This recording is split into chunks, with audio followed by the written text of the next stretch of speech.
कक्षा 8 गणित के अभ्यास 10C के प्रश्न 3 पर बात करते हैं, जिसमें कह रहा है कि एक समांतर चतुर्भुज बनाइए जिसमें एक भुजा 4.4 सेंटीमीटर तथा दोनों विकर्ण क्रमशः 5.6 सेंटीमीटर और 7 सेंटीमीटर हैं। तो यहाँ पर देखिए बेटा, सबसे पहले समांतर चतुर्भुज को समझ लीजिए कि समांतर चतुर्भुज क्या है। ऐसा चतुर्भुज जिसकी सम्मुख भुजाएं समांतर होती हैं।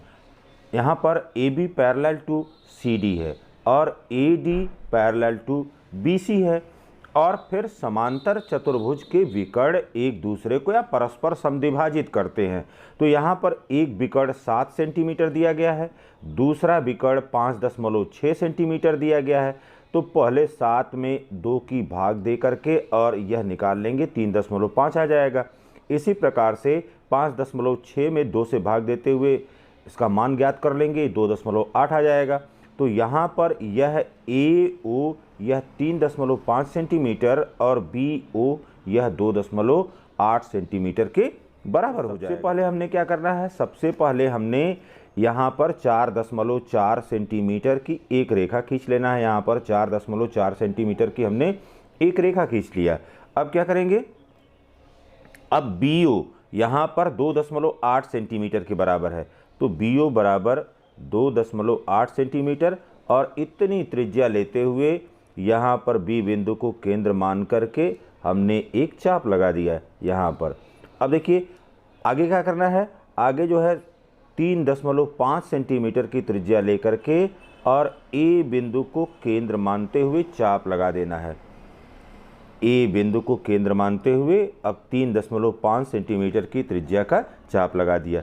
जहाँ पर यह दोनों चाप एक दूसरे को काट रहे हैं, उससे होते हुए अब आप रेखा खींच देंगे और इसमें से जितना विकर्ण कह रहा है जिस माप का, उतना भाग यहाँ से अब काटेंगे। यहाँ पर इस प्रकार से हमने यह रेखा खींच लिया। इसी प्रकार से A बिंदु को केंद्र मानते हुए अब यहाँ से जहाँ पर विकर्ण काटे हुए हैं वहाँ से होते हुए यह रेखा खींच दिया।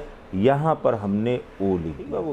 अब देखिए कह रहा है कि यहाँ पर यह विकर्ण AC बराबर 7 सेंटीमीटर है।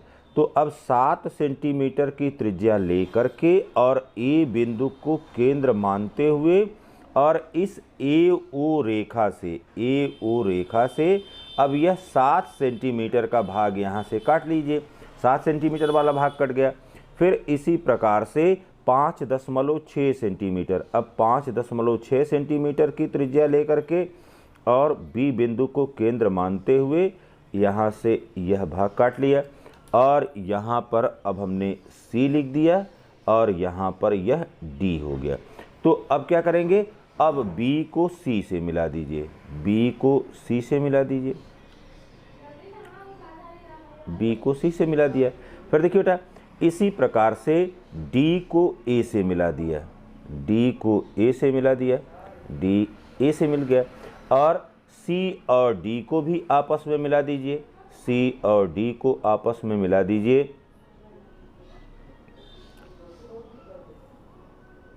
ये माप करके देख सकते, अब सभी आमने सामने की भुजाएं जो है वो बराबर हो जाएंगी। जैसे यहाँ पर 4.4 सेंटीमीटर है, देखिए 4.4 सेंटीमीटर और यहाँ पर भी यह 4.4 सेंटीमीटर के बराबर हो गया।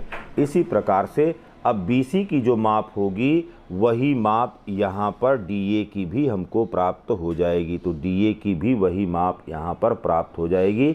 और यहाँ पर जो विकर्ण दिया गया था अब यह 7 सेंटीमीटर के बराबर, और यहाँ पर यह विकर्ण BO यह 5.6 सेंटीमीटर के बराबर।